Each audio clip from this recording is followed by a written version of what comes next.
Selamat datang kembali di On My Bana Channel. Pada video kali ini kita akan membahas 4 cara kebaikan merusak hidupmu. Kebaikan merupakan perbuatan yang sangat mulia dan terpuji. Akan tetapi tahukah kamu, jika kebaikan yang kamu lakukan tidak ada batasan, maka kebaikan tersebut dengan atau tanpa kamu sadari akan merusak kehidupanmu. Untuk itu tonton terus video ini sampai selesai, agar kamu mengetahui bagaimana cara kebaikan yang kamu lakukan bisa merusak hidupmu. Namun sebelum kita mulai videonya, buat kamu yang belum subscribe channel ini, jangan lupa subscribe terlebih dahulu dan jangan lupa like, komen dan aktifkan lonceng notifikasinya. Oke, langsung saja kita mulai videonya.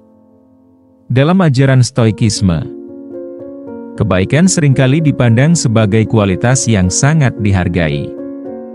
Namun, para filsuf Stoik juga mengajarkan bahwa kebaikan yang berlebihan atau tidak seimbang dapat merusak hidup seseorang. Melalui pandangan mereka tentang kebaikan yang berlebihan, kita dapat memahami bagaimana perilaku yang baik dapat berakibat pada konsekuensi yang tidak diinginkan.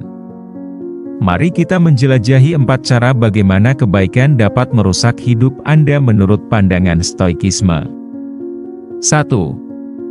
Keterlaluan dalam menolong orang lain. Salah satu cara di mana kebaikan dapat merusak hidup Anda, menurut Stoikisme adalah ketika Anda menjadi terlalu keterlaluan dalam membantu orang lain. Para Stoik mengajarkan bahwa membantu orang lain adalah tindakan yang mulia. Tetapi jika Anda terlalu terlibat dan mengorbankan kebutuhan dan kesejahteraan Anda sendiri, hal itu dapat merugikan Anda. Seneca menyebutkan, berikanlah menurut kebutuhan, bukan keinginan, karena memberikan lebih dari yang diperlukan adalah kerakusan, bukan kebaikan. Misalnya, jika Anda terus-menerus menghabiskan waktu dan energi Anda untuk membantu orang lain tanpa memperhatikan kebutuhan dan batasan Anda sendiri, Anda mungkin akan mengalami kelelahan fisik dan emosional. Anda juga mungkin akan merasa terjebak dalam peran pelayan yang melelahkan dan tidak memuaskan.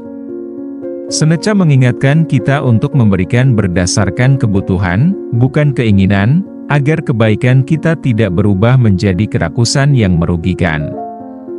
2. Terlalu sensitif terhadap kegagalan dan kritik. Kebaikan yang berlebihan juga dapat membuat seseorang menjadi terlalu sensitif terhadap kegagalan dan kritik.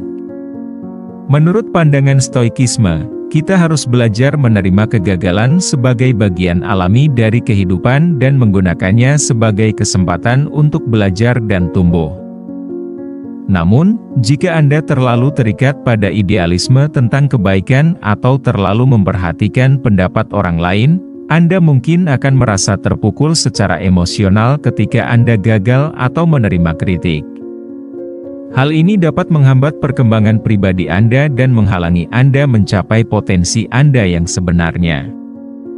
Epictetus menyebutkan, tidak ada yang dapat merugikan kita kecuali diri kita sendiri. Itu adalah pandangan yang benar-benar bebas. Epictetus mengajarkan kepada kita bahwa kebahagiaan sejati datang dari dalam, dan kita harus belajar menerima kegagalan sebagai bagian alami dari kehidupan.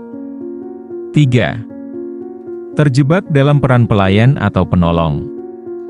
Salah satu bahaya terbesar dari kebaikan yang berlebihan adalah risiko terjebak dalam peran pelayan atau penolong. Para Stoik mengajarkan bahwa kita harus memiliki keseimbangan antara membantu orang lain dan merawat diri sendiri. Namun, jika Anda terlalu fokus pada kebaikan kepada orang lain dan mengabaikan kebutuhan dan keinginan Anda sendiri, Anda mungkin akan merasa terjebak dalam peran yang tidak memuaskan atau bahkan merugikan. Anda mungkin merasa diambil atau dimanfaatkan oleh orang lain, dan kehilangan diri Anda dalam prosesnya. Marcus Aurelius mengatakan, ingatlah bahwa kita tidak boleh hanya berhenti melakukan kejahatan, tetapi juga berhenti berbuat baik dengan cara yang berlebihan.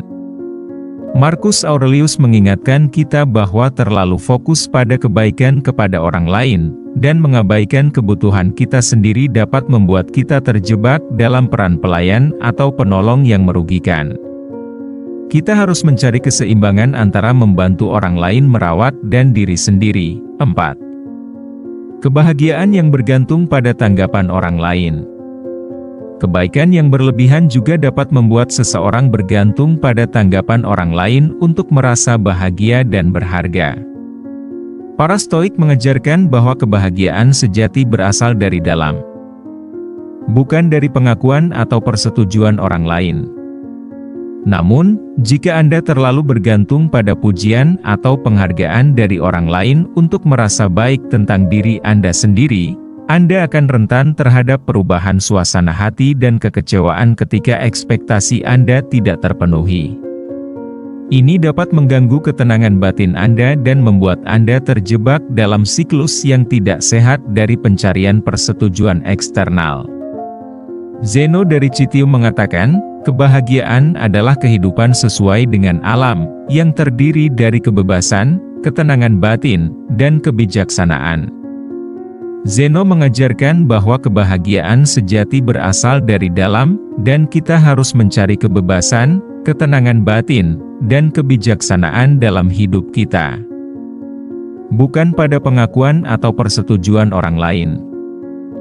Dalam ajaran Stoikisme, kebaikan yang berlebihan dapat merusak hidup seseorang dengan berbagai cara, mulai dari terlalu terlibat dalam membantu orang lain hingga terjebak dalam peran pelayan atau penolong yang merugikan.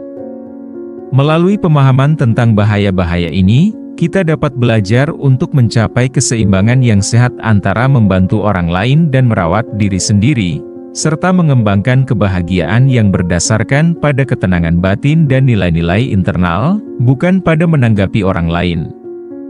Dengan demikian, kita dapat menjalani kehidupan yang lebih seimbang, bermakna, dan memuaskan sesuai dengan ajaran Stoikisme. Melalui kutipan-kutipan dari para tokoh filsuf ini, kita dapat melihat bagaimana para tokoh Stoik mengajarkan tentang kebaikan yang seimbang dan bijaksana. Kebaikan adalah nilai yang sangat dihargai dalam Stoikisme, tetapi juga harus diatur dengan bijak agar tidak merugikan diri kita sendiri. Dengan memahami pandangan ini, kita dapat mencapai keseimbangan yang sehat antara membantu orang lain dan merawat diri sendiri, serta mencapai kebahagiaan yang berasal dari dalam diri kita sendiri, sesuai dengan ajaran Stoikisme. Terima kasih sudah menonton video ini, jangan lupa subscribe, like, dan komen. Buat kamu yang sudah subscribe, saya doakan kamu sukses di masa depan.